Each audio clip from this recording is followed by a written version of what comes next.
igsoon, it's not strange because daily we are under the government of God.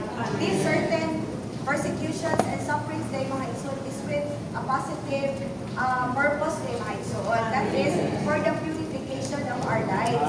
Because the God who called us is a holy God.